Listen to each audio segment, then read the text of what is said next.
if you can't seek the truth, then science is totally corrupted.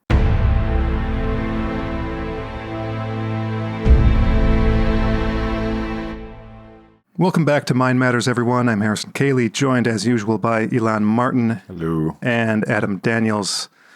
Today, we are pleased to have joining us JD Heltigin. JD, I first discovered you on Twitter. I actually have, through my Substack, I've got a little community of Substack writers and readers that we get together on Slack. And so that's how I found out about you, as one of our readers had said, oh, you got to check out this guy's page. So I followed you and then found your Substack. And then, of course, a couple of weeks ago, you reviewed Political Ponorology. So I saw that. And that's what kind of put me in touch with you. I want to know, like, what it is you do, what your research focus is, because I know that you're listed on LinkedIn, I believe, as an independent scientist. So I guess are you not associated with any universities currently? Like, what do you do, and how did you get into your particular field of interest? So yeah, that's correct. A long story in academia for me. I was a developmental psychologist. I did my PhD at the University of Miami in Florida. And I was originally interested in attachment theory, so early kind of environmental influences on outcomes like behavior and cognition. I had worked prior to that in a residential facility for kids who were sexual offenders. So prior to doing my PhD, I completed undergrad scholarship in psychology and criminal justice. Then I did at the time, sort of a novel Masters of Arts in Forensic Psych, right around the time when Silence of the Lambs was sort of, ascendant and big in the public consciousness. And it was one of the first two research-based forensic psych programs in the wake of that. This was at Castleton State University in Vermont. It's no longer a program, but it was a research-based program in forensic psych. We did profiling, courses in research methodology, but it was an interesting 2 years. Then I did the residential experience that I just mentioned. So I kind of applied that work with kids who had, the population that I dealt with were kids who had sexual disturbances, so sexual reactivity and conduct issues. After that, my ultimate goal was to always go into academia. So I did my PhD at the University of Miami in developmental psych. Subsequently did a number of postdocs all over the place, ended up where I was most recently affiliated with the University in Toronto in their psychiatry department. I'm no longer with them just simply because my contract ended, and given the state of academia right now, it's someone with my sort of views is not really welcome there. I didn't expect for my contract to be renewed through the medical research hospital I was part of, and it wasn't. So now I'm kind of an independent scientist, but still on the periphery of academia. I serve in several, editorial roles, and sort of still I'm in a number of consortiums that are related to academia, and still ultimately, ideally, hope to get back into an academic setting. But it's just so difficult right now with the current political climate and the way academia has been totally deranged as far as, empirical truth. So I'm hopeful for that. But at the same time, I'm still finishing a number of projects and so forth and so on, and trying to really push back. Harrison, you mentioned you found me on Twitter. That's partly why, is that I'm trying to really, flush my research program out onto Twitter and Substack to kind of really continue to build it. You can just cut off work in academia and just end. So that's kind of the trajectory in a nutshell. And right now I'm sort of in this interstitial space, I'd like to call it, of, applying. I have a lawsuit that was launched with regards to some diversity, equity, and inclusion stuff. And I'm still, obviously collaborating with several academics who are, still in academia.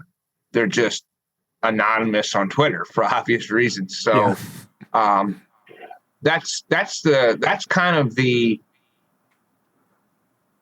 history in a nutshell, really. Mm-hmm.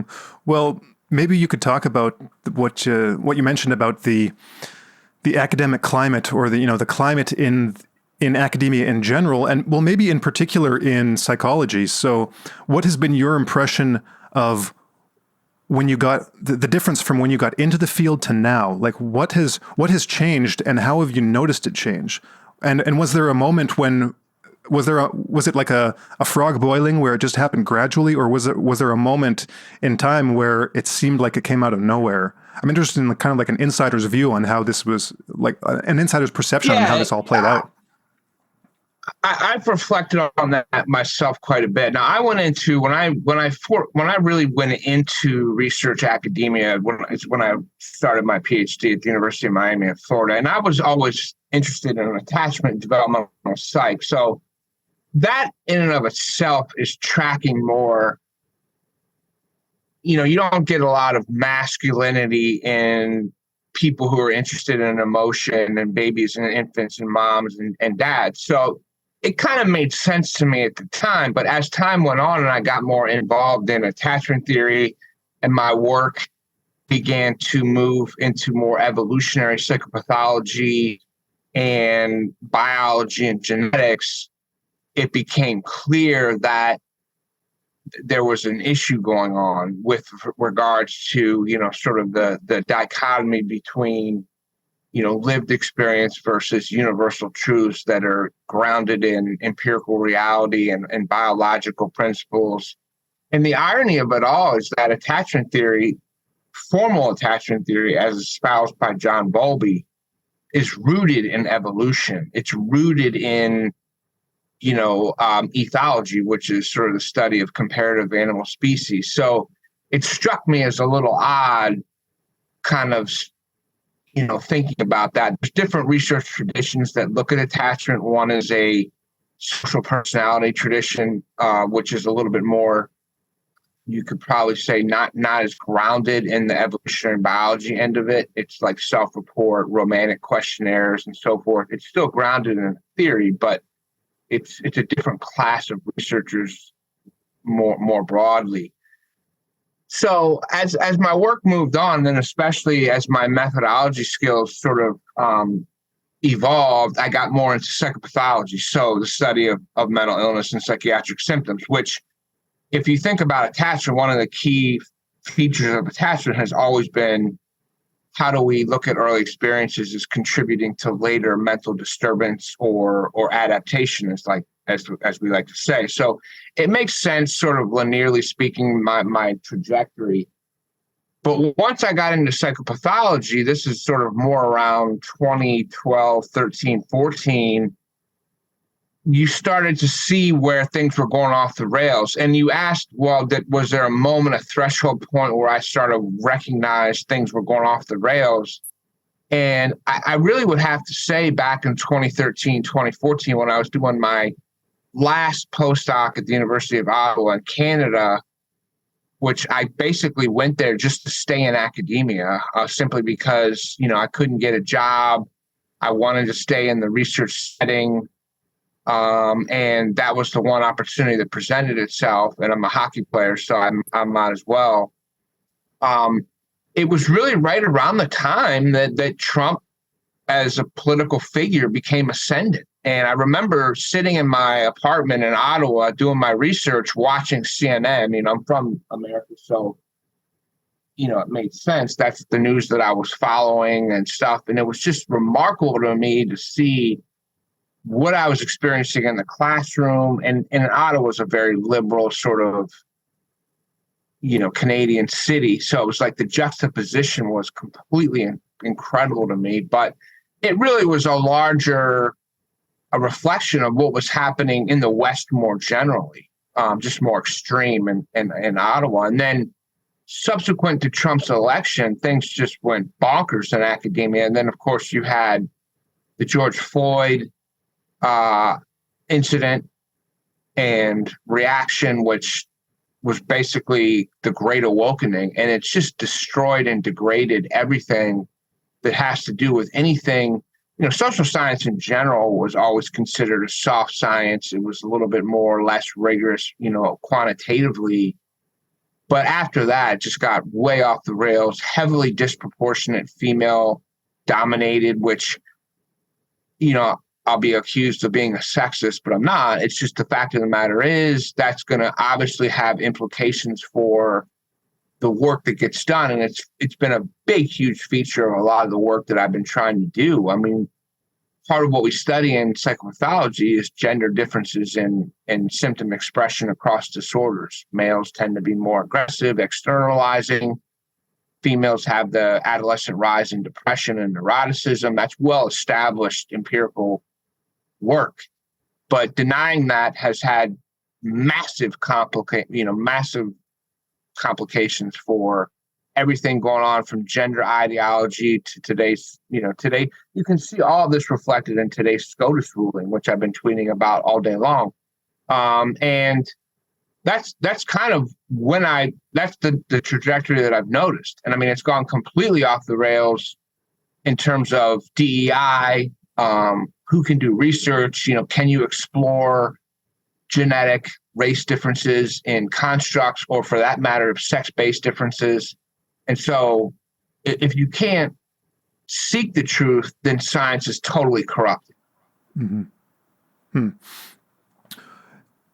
Now, so you started in attachment theory, and that led into more of a focus on developmental psychopathology. So now you've already hinted at this. So part of that approach is to look at sex differences in the way that psychopathologies might express themselves, between men and women, let's say. And I was wondering if you could talk a bit more about how your research and just your awareness of issues relating to psychopathology, how that specifically plays into the things that you're seeing within academia and within the wider culture. So when you watch the news, or you watch stories, you watch political commentators, how does your knowledge of psychopathology play into the way that you see that? Like what do you see going on in the world with that through that lens? Does that make sense? Yeah, I mean, and I can speak broadly to that. I mean, I think for me, particularly with the current political climate and the current climate in our cultural and civic institutions, it's a Longhouse mentality. So you have a disproportionate prevalence of female-based thinking and reacting, and the psychopathology is associated with that, with those sex-based differences. So, it's well established that during adolescence, females experience rises in depression and neuroticism. But if you scale that to a society where that then becomes an issue in all of the institutions at its extremely disproportionate level, you're going to have those same symptoms manifest and impact the policies that come about. So all the censorship complex that we're living through and some of the emotional dysregulation on a macro level scale is really a consequence of that. It's basically a lack of male systemization in positions of these institutions that generate civic and political decision-making or commentary. I mean, so especially with things like gender ideology, for example, we see extremely, not only is the anti-empiricism of the construct promulgated by mostly women, it's also their sense of compassion is leveraged to facilitate and continue its acceptance in the culture. And so that's one area where you see that it's heavily disproportionately a female-driven thing. And it has ramifications for, what's happening to young adolescents who are going through these procedures or who are being told to think of themselves as having fluid genders. And it's impacting, with some irony, more specifically, female adolescents, for the very reason that they experience these rises in adolescence of depression and neuroticism. So they seek affirmation in online spaces that then contribute to them thinking that they are a different gender, especially if they're more masculine female. So between gender ideology and the censorship complex, from the recent stuff that Mike Schellenberger has tweeted about with the sort of, if you look across the West and you look at the political leaders that want to clamp down on hate speech or internet speech that's harmful, it's largely women that are doing this. And so the sort of Jordan Peterson archetype of the devouring mother is accurate to a certain degree. I don't agree with Jordan Peterson on everything, but he's right. And this is not an accusation or a condemnation of evolved female-based behaviors. It's just when you have such a disproportionate level of them in all of the institutions, this is a consequence. And once it spirals out of control, it then can be used for more nefarious purposes, politically, to control, to censor, to cancel and things like that. So that's kind of, I hope that's sort of a good answer to the question. Yeah, I just wanted to ask you along those lines. So if those traits are being weaponized among women, or exacerbated, or brought out and in such a negative societal way, would you say that it is the among the male part of the population, the guys in Antifa, the guys who are, however that's presenting among the male part in various radical left, let's say, institutions and in the media and social networks, is it the whatever is strong or aggressive that is intrinsic to a male that has been pathologized or hystericized? How do you see it among men? In other words, explain Justin Trudeau. Right? That's fair. Explain Justin Trudeau, you mean? Yeah, like a male in this context of female typical, psychology, which you relate to, like in one of your articles, you talk about Sacha Baron Cohen's brother. What's his? Yeah, but the systematization versus empathization, and how it may be Simon Baron Cohen. Yeah, Simon. And so how there's the there might be the female and male typical traits, but they're basically like overlapping bell curves, right? So you'll have the female typical traits, but then of course you'll also get males that are within that distribution. But then I think what Alain's getting at is there's also an expression of like the more male typical stuff that comes out in, let's say, like a violent radical who might be part of an ideology that is typically, or that's more geared towards, let's say, like those female typical traits, but that then expresses itself in a more like masculinely violent manner. Is that a good summary, Alain? Or or in other ways? Yeah, so I mean, the prototype case that you're talking about is like maybe Antifa, where there's more of a male aggression and that is weaponized, similar to what I've been discussing. That's sort of the female-based weaponization of the typical female profile of engulfment and sort of over intrusiveness. But I think there's an important point to be made here that there are fuzzy boundaries at some level. And I mean, in the case of Antifa, I think what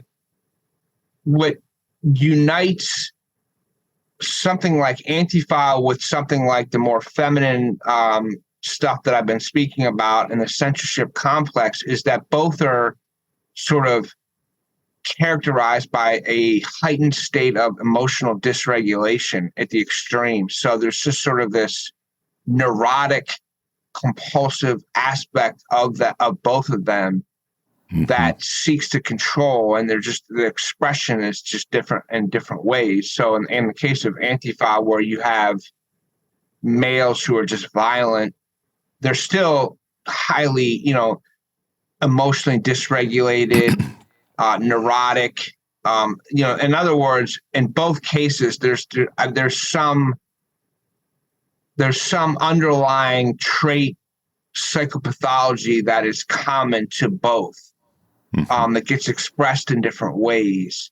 And a lot of my work has been, that's more methodologically based has been looking at what's called a general factor of psychopathology. So, how do all of the symptoms that we typically think of mental and personality disturbance load onto one common factor of what you would call mental illness? And there's different ways, you can use factor analysis to come at that in different ways. But one of the interesting novel, I guess, aspects of my work, I've been always interested in what I've considered sort of an emotional dysregulation factor, which is trying to see if there's sort of a unique factor that has high loadings of symptoms that deal with cluster B or internalizing anxiety, neuroticism. And I think if you in some study where I had personality and psychopathology measures with all of those at a large enough sample, and I modeled that statistically, and then we had, say, like whether or not someone was an Antifa member or whether someone was a member of, I'm trying to think of, was like a hardcore Trudeau supporter, woke person, you would see that commonality amongst them. The difference would be, of course, in just the sex-based differences in how they demonstrate that sort of psychopathology. Right. But yeah, there's no fuzzy boundaries per se. What's been demonized and what's absent is sort of the notion of adaptive masculinity. You might say that Antifa is toxic masculinity, I guess, but it's even more than that. It's like more deranged masculinity than it is even toxic. I mean, some of what's considered toxic masculinity is just basic masculinity. There's been a complete perversion of that term as well. So I guess that's kind of how I would look at that. It's a more of a complex, nuanced question about how we would look at those different groups, and you have how they express their psychopathology. But that's sort of the most sort of broad answer I can give without getting too technical or just speculating sort of wildly. Mm-hmm. Well, what did you think of the recent paper on left-wing authoritarianism, where they did? I'm guessing you've read it. It was all over Twitter several weeks ago, and so they did two studies, and through their analysis and kind of eliminating, confounding factors like the impact of gender or socioeconomic status, they kind of narrowed in on the strongest correlation with left-wing authoritarianism was actually psychopathy. And so the features of left-wing authoritarianism, I'll forget them off the top of my head, but one was basically some form, I can't remember the terminology that they use, but some form of censorship the three factors, the three things are slipping my mind, but censorship was one of them. So I was wondering what you thought about that, and how that may or may not fit in with the kind of idea of that kind of runaway empathy being a motivating factor for like support for censorship, or if they're two separate ideas. Or yeah, no, I'm familiar with that paper, and I think one of the things that the most important distinguishing factor between left-wing authoritarianism and right-wing authoritarianism, in my view, is the distinction between vulnerable narcissism and grandiose narcissism. And on the left-wing authoritarianism is much more characterized by a vulnerable narcissism. And that vulnerable narcissism is much more to my knowledge, going to track with the core features of Cleckley's and basically Hare's psychopathy, which is sort of that emotional, that lack of emotional connection with the people they take advantage of. In the context of that, you can compare Trudeau, for example, with Trump. Trudeau is a vulnerable narcissist for sure. Trump is a grandiose narcissist. But the person that I would be more concerned about in terms of imposing fastest rule would be Trudeau, for sure. I mean, because there's sort of a lying and a deceitfulness and a cunning and a conning that is more covert than even Trump. I mean, Trump outright will lie, but it's almost done in a way that he knows people will just recognize. There's no real attempt to kind of give it a patina of moralization or righteousness that is supposed to make it acceptable. You know, he's just ruthless and sort of dirty in his ways. He's sort of a locker room narcissist.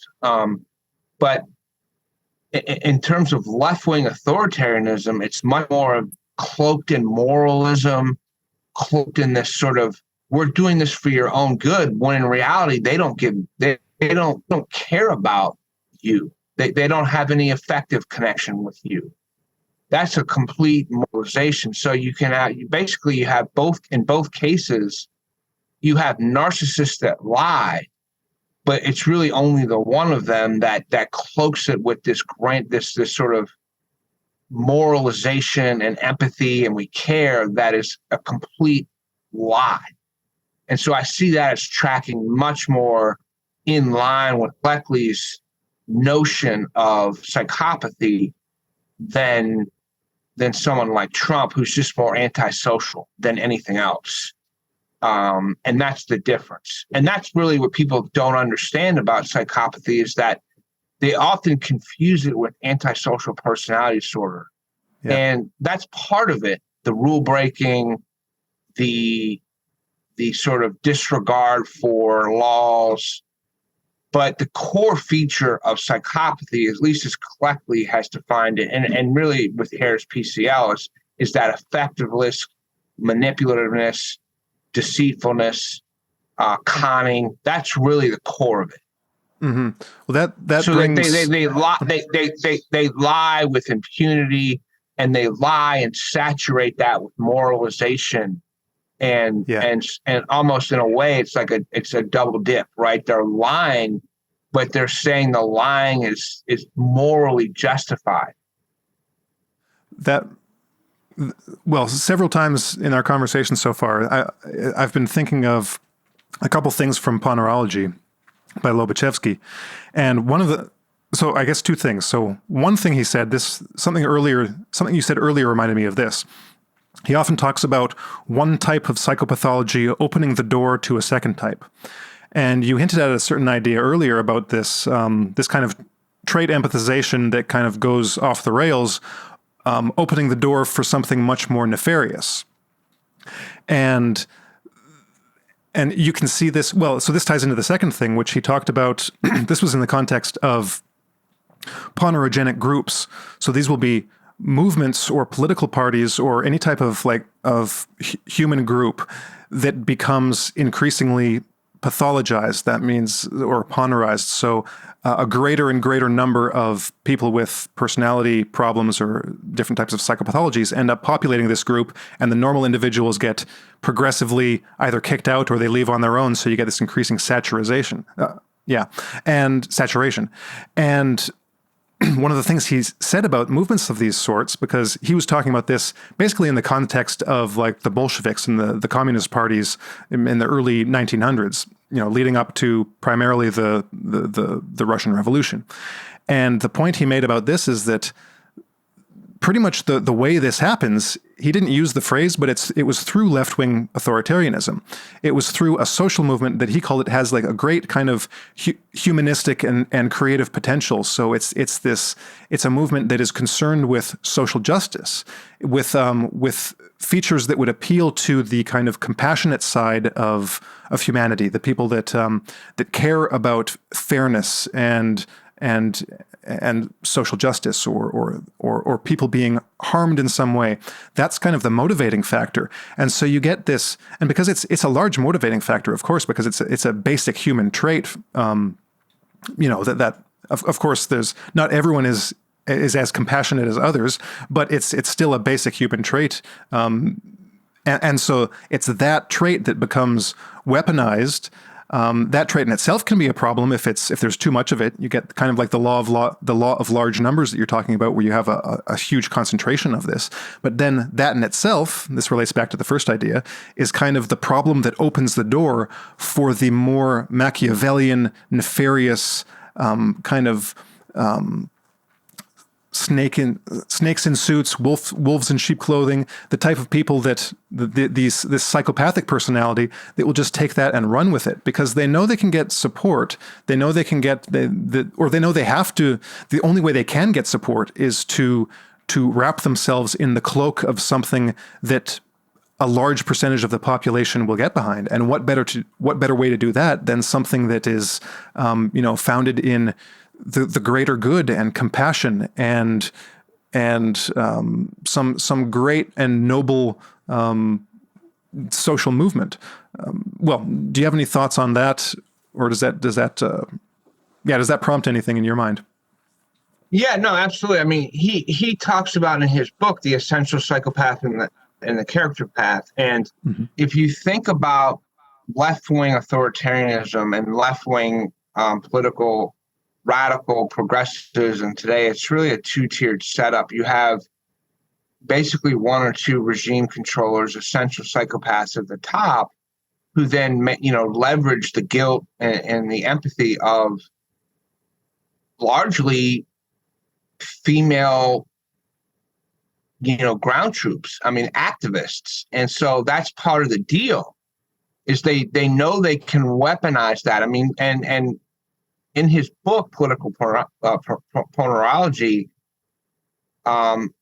Labuzewski, he indicates that, church groups are another one where they can become totally infiltrated because of that compassion and that social justice mindset. They can become corrupted from within. And you're seeing that play out even now with the sort of the gender ideologies taking over some of the more Protestant faiths, and religion is becoming corrupted for that very reason. Yeah, Catholicism too. Yeah, Catholicism too, 100%. There's even, the current Pope has become so. And so that's one of the things that struck me about his book. He nailed that two-tier setup quite well. So it's one of the things that really kind of I see as distinct about the psychopathology of the left is the right. You can just get basically masculinity and scale that, and you have these crazy people that will want to march and tear everything down and dominate or whatever. But on the left, it's much more of a two-tiered setup where a few people who are essential psychopaths are basically brainwashing otherwise good-hearted people. But given their predispositions to think or feel a certain way, they're led astray and they're completely brainwashed. Cults. One of the biggest things about the gender identity stuff is that it's been described as a cult. The pronouns, and it really is. It's a cult that leverages that sort of their sense of compassion becomes completely perverted and distorted, and they're not able to see that affirmation run off the rails is harmful, right? It's just about the individual being affirmed in the moment. You're this gender, that gender, feel good, feel great. At scale, that becomes devastating when these kids, start to think that they can alter their bodies, for example. So that it sort of weaponizes evolved differences in ways males and females think that's distinct from a more right-wing sort of that just leverages antisocial impulses and domination. So that's one of the things about Labuzewski's book that really intrigued me, is he even said, even coming out of a state of ponorology or ponorologic processes that have been prevalent, you have to be careful that you don't return to fundamentalism in religious places or otherwise that become corrupted themselves. And so, what he was suggesting was a much more informed way of this problem. He didn't have the upshot of being a research scholar. He was more of a cultural psychologist who was noting broad patterns, and he had a unique experience of his own. But that's the appeal of his work to me, is that he saw this at a scale that a more of a researcher who's on the ground and immersed in the literature and the methodology wouldn't be able to see at a political level. Most developmental psychologists, for example, are not, we weren't studying left-wing authoritarianism. That was the province of personality and social psychologists. But now you can start to see how all of this plays together, how all of these sort of archetypes fit together, and how they all can lead to essentially what becomes a communist, collectivist, neo-Marxist movement that seeks to, create this delusional, radical equality that is inconsistent with human nature. Mm-hmm. Hmm.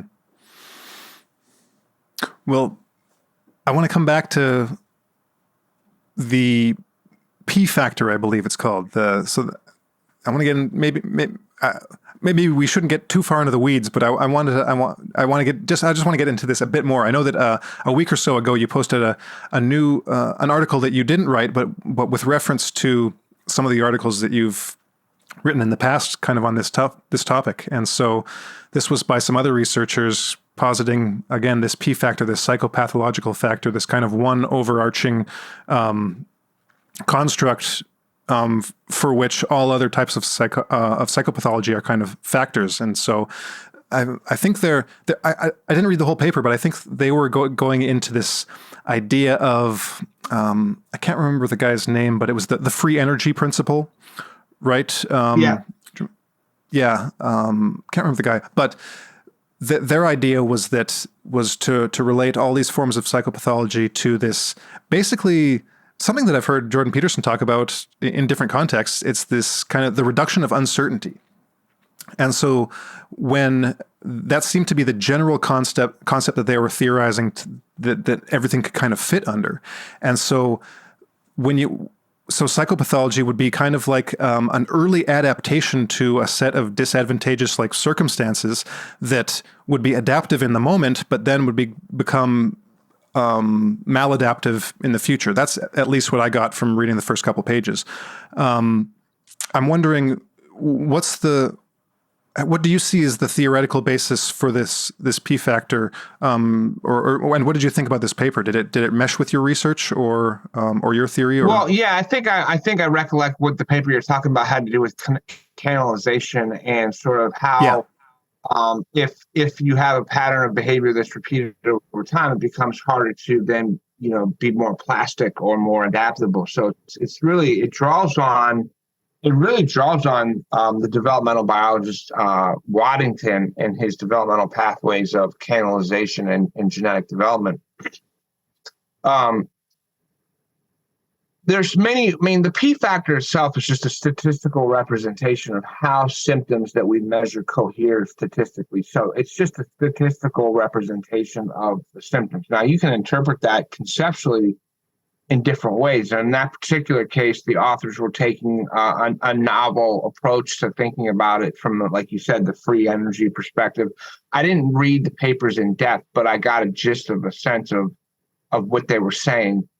I look at it from an evolutionary perspective. I've written some papers with Marco Del Gadusi, a colleague of mine, looking at how, basically psychopathology is an adaptation over, to a circumstance or to a life history strategy.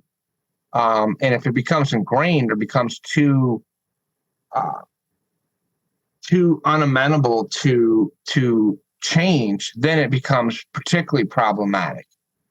So in the case of many psychopathologies, they can be interpreted in terms of adaptive behavior in a given context. It's when they're taken out of context that they become maladaptive. So I guess there are different ways to interpret the P factor. I mean, there's many people who say that the P factor, in terms of its actual statistical representation, is, fundamentally got issues with it. And there's methodological debate about how best to measure it. So it's not a resolved issue by any means, but I think as a general statement, we could say there is evidence strongly that there is a single factor of psychopathology, or maybe two, that have roots in, that have strong genetic roots, depending on how much you load on that factor. Some aspects of the factor, some symptoms such as antisocial behavior or others will be less genetically, mediated than others. But in general, when you look at the factor itself, there will be a strong genetic component to it. Interestingly enough, in the psychopathology factor, typically psychopathy is distinguished from that. So psychopathy is not typically considered in the DSM or the ICD-10, I don't believe. It's a separate construct that is sort of more of a research-based construct.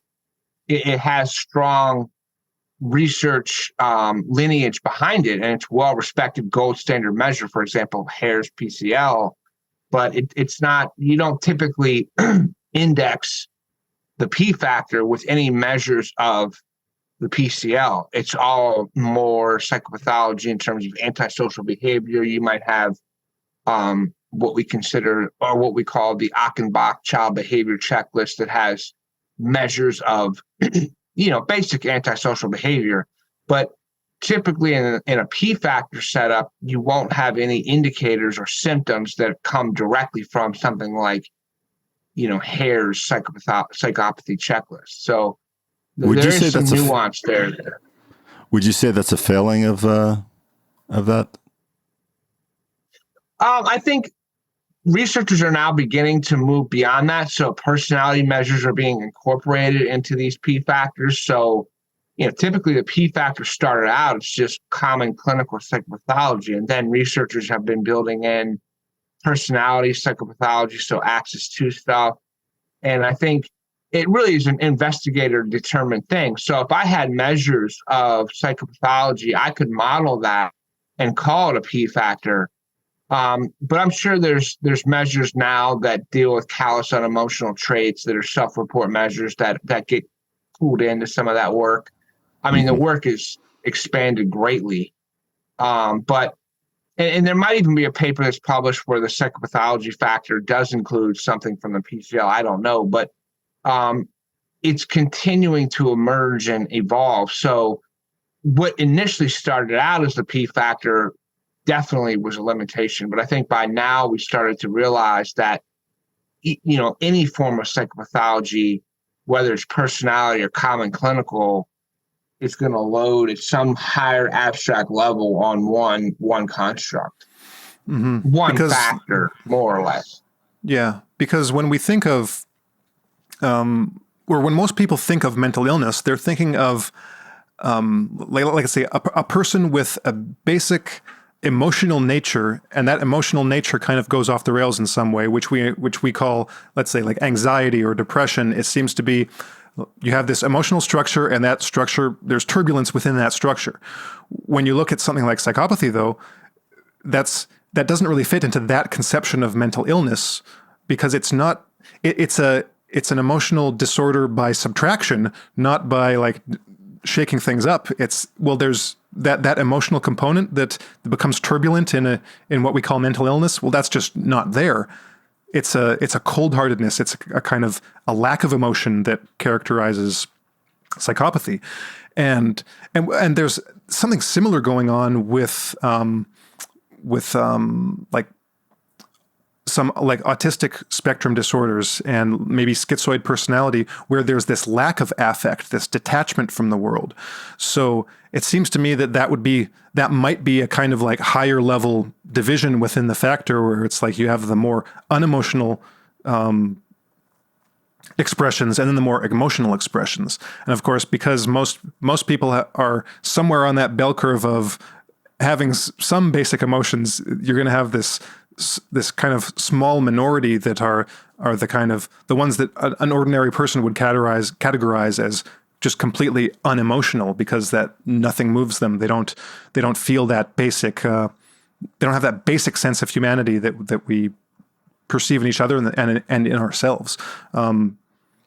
What do you think about that? Does that kind of mesh with how you think about it? Yeah, absolutely. Most common clinical psychopathology is characterized by some sort of emotional disturbance. The exception that you mentioned maybe would be autism, and you brought up schizophrenia. There's a well-known model of autism and schizophrenia that they're just opposite ends of the same spectrum. So the diametrical model of autism and schizophrenia, which was proposed by Bernard Crespi, it sees those basically, it just sees them as two ends of the same dimension. And so, once you bring together all of those disorders, or they're not really disorders in nature, everything is mostly distributed dimensionally, continuously on a bell curve. The disorders in mental health are not you have it or you don't. It's not taxonomic like it is in, say, cancer or medicine, where you have a cancer cell or you don't. So once you start to look at how these symptoms cohere on these different dimensions and factors, then you can start to begin to understand not just the common clinical stuff that you mentioned, where it is emotional dysregulation, but you have, a much more of a colder, autistic presentation that's extreme, which is psychopathy. And psychopathy is much more, it's the combination of lack of affect with sort of that sort of callousness and cruelty. Mm-hmm.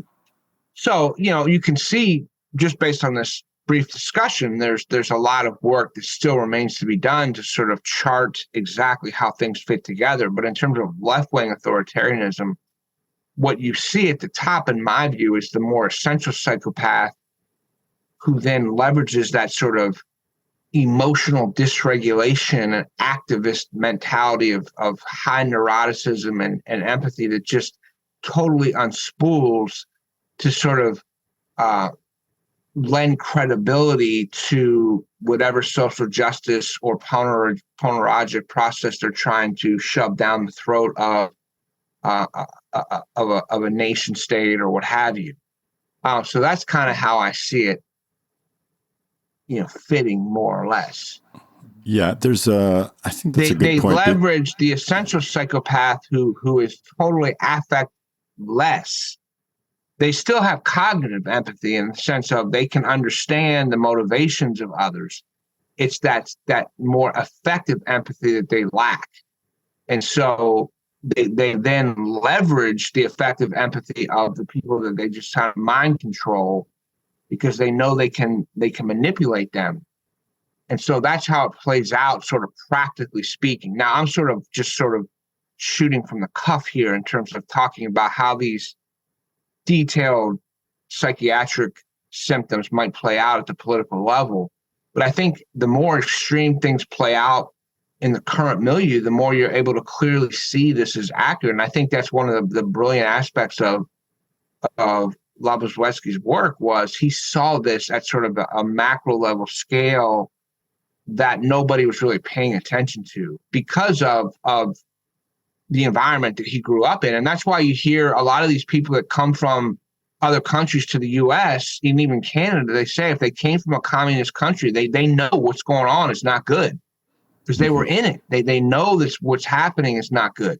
They escape that stuff, but they can see it playing out here, which we don't have the advantage of because we grew up in we didn't grow up in that environment where we could see this perversion playing out. But the more extreme it gets now, especially with the radical left going off the rails with gender and the DEI stuff, the more clearly this comes into view. And the more clearly you can see that what he was getting at was totally accurate. Yep, totally agree. Ilan, did you have and the thing too is, go ahead. No, go ahead. I was just one of the things he mentions in the book is that, him and his colleagues knew, even within the institutions, they were being fed just complete ridiculous anti-empirical stupidity, and you had to leave. And that's what a lot of academics, many are now feeling here. They're either anonymous on Twitter, they got out, they left, they got canceled. They know what's happening. It's basically, frankly, delusional. And so that's exactly what Labuzwski was basically saying that he and his colleagues felt when they were being told this just mindless stupidity. Mm-hmm. Yeah, that's why when I was writing the introduction to the new edition, that section where he's describing that final year of schooling when they had the indoctrination professor come in, I just thought that was that had so much more meaning and relevance than when I first read it like 15 years ago. Seeing what's happened, well, from my perspective, seeing or how do I put it? Like what was going on in academia, that really became clear to me in like the past 5 years. Well, I think to most people, it wasn't just, I'm sure a ton of academics have been seeing it like you have for like a longer period of time, let's say since 2012 or even before that, they might have been experiencing certain things. But nowadays you can see it. You don't have to be on the inside to see what's going on. No. And so you see that, this just the delusional nature of it. How did Lobachevsky put it? It was like like he was, for the next hour and a half, he would spew like pseudoscientific nonsense and we would just be like shaking our heads, but they couldn't laugh because they'd get called out for laughing. And so they realized. The penalty for them was severe. I mean, death, imprisonment. I mean, so again, we didn't have to deal with that. Certainly, in contemporary times in the West, we didn't have that fear. But now, that it's definitely becoming a much more realistic fear with the censorship complex, the cancellations happening in academia, and the characteristics of some of these mob attacks for even challenging DEI have a semblance of familiarity with some of the more extreme rhetoric. And so you let that slip out of hand and you end up real quickly into a bad spot. So it's not hyperbole to sort of be sounding the alarm when we're seeing what's happening. Yeah. Especially with the perversion of gender. I mean, that's really where it's sort of gone off the rails. But even within that, like even prior to that, there was a recalcitrance to the blank slate. You couldn't study genetics or biology because what that reveals is that human nature is really at the core survival of the fittest, and that's hard for people to accept. So the elites, the psychopathology of the elites is basically, in a way, in my view, it's weaker people genetically and mentally who have to create artificial environments to basically exist and be competitive. And so, they take it off the rails, and that's what it becomes. But instead of just having a society where you allow everyone an equal opportunity, they want to force that sort of setup on the normal population. And as Labuzwski points out, you can't do that for long because it just doesn't work. It doesn't work at the level of the population. Normal people, as he puts it, or what I would consider basically the normal population of genes, is just going to realize this is insane. And nature is always going to win out in the end. That's basically the hard facts of life. All right. Well, JD, we've been going about an hour, so I think that was a perfect note to end on. What do you think? Any final thoughts or final questions from you guys? No? JD? No, I mean, I want to thank you for, I think it was Mike Schellenberger who first called my attention to the book, Labuzwski's book. And, I did review it, so I certainly want to call attention to that on on the show, and Yep. and how that relates to some of the more detailed methodological, I guess you could call it, academic work that's being done. But I know Mike Schellenberger just gave a talk at University of Austin, the new school that Barry Weiss has sort of set up, and he featured the book there. So that's something to call folks' attention to. But it's a book worth reading, and this is a topic that's worth continued discussion, particularly as, today's a great day to have this conversation because, here in the U.S., of course, we just had the Supreme Court decision that affirmative action has been, nixed, and so you've seen that play out on Twitter, and that's relevant in many ways to what we've been discussing tonight. So I guess that would be my final. Great. My final notes, as well as to calling your listeners to also, if they can, grab a hold of Cleckley's original work, Mask of Sanity, and go from there. Really try to read as much as they can on this literature. Yeah. Ilan? Well, just real quick, I was glad you mentioned the Supreme Court decision. You had a few great tweets on that subject today, and we should have you back. We should flesh out some of these things. I would absolutely. I think it's a topic well worth discussing. And as I mentioned, with the academic situation being the way it is, I'm certainly trying to bring an academic perspective to the public, because I know the public doesn't trust academia, but at the same time, that's the tradition that I was trained in. And I understand why the public hates academics, but I want to kind of be a bridge as long as I can be.